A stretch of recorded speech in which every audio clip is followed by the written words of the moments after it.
Welcome to foodies kitchen and blogs. সবাই কেমন আছো?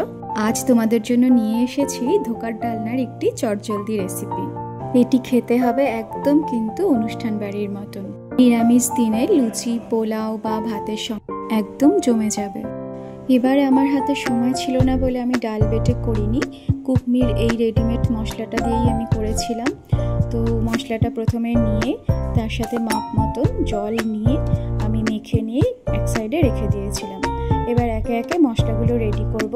আদা, কাঁচা লঙ্কা, টমেটোর একটা স্মুথ পেস্ট বানিয়ে আমি কিন্তু সবসময় গুঁড়ো মশলারও একটা পেস্ট তৈরি করে নিই। এতে কিন্তু গুঁড়ো মশলাগুলো জ্বলে যাওয়ার ভয় থাকে না, আর স্বাদটাও দেখবেন একটু হলেও বাড়ে। নুন, হলুদ, জিরে গুঁড়ো, ধনে গুঁড়ো আর নিয়েছিলাম কাশ্মীরি লঙ্কা গুঁড়ো। সব মশলাগুলো নিয়ে সামান্য জল দিয়ে আমি গুলে নেব।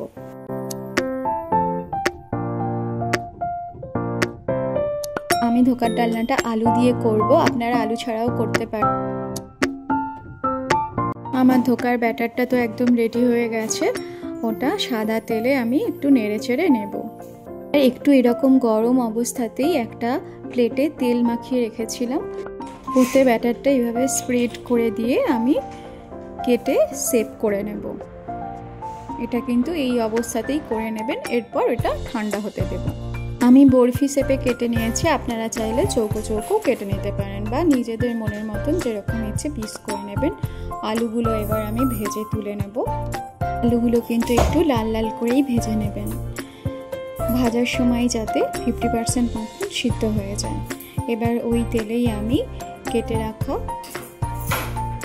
ধোকার পিসগুলো ভেজে তুলে নেব। পিসগুলো হালকা আঁচে ভাজবেন।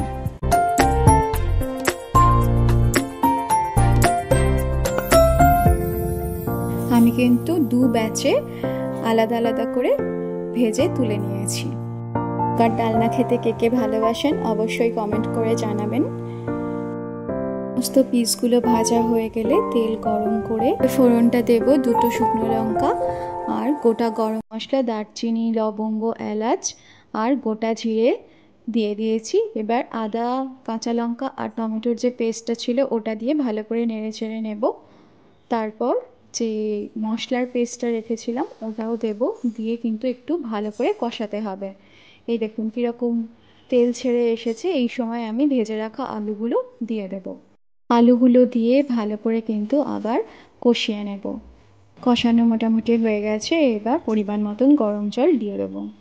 আর আলু যেহেতু আগের থেকে সিদ্ধ হয়েই ছিল, আর ঝোলটা ভালো করে ফুটে আসলে ওই ভেজে রাখা ধোকাগুলো ওর মধ্যে দিয়ে দেব। আর দেব 1 চামচ মতন ঘি, গরম মশলা। ব্যাস, আপনার একদম রেডি সুন্দর গরম গরম ধোকার ডালনা। আমি আজকে দুপুরের মেনুতে করেছিলাম, তো ভাতের সঙ্গেই আমাদের খাওয়া হবে, সেই জন্য এরকম ঝোল করেছিলাম। আপনারা চাইলে আর একটু ঝোলটা কম রাখতে পারেন, একটু গা মাখা মাখাও করে নিতে পারেন। ধোকাগুলো কিন্তু একটু ঝোলও টানে, তবেই খেতে বেশি টেস্টি হয়। আর আপনারা বাড়িতে অবশ্যই একবার ট্রাই করে দেখবেন, আমাকে অবশ্যই জানাবেন কমেন্টে কেমন লাগলো। রেসিপিটি যদি আপনাদের ভালো লেগে থাকে তাহলে একটা লাইক করে দেবেন, আর কেমন লাগলো বা আপনারা কিভাবে করেন সেটা জানাতে চাইলে কমেন্টে অবশ্যই জানাবেন। আর চ্যানেলে যদি নতুন হয়ে থাকেন অবশ্যই সাবস্ক্রাইব করার অনুরোধ রইল। আমি কিভাবে পরিবেশন করি সেটাও একটু দেখিয়ে দিলাম। সবাই খুব ভালো থাকবেন, সুস্থ থাকবেন, আর যদি ট্রাই করেন কখনো অবশ্যই আমাকে জানাবেন। আজকের মতো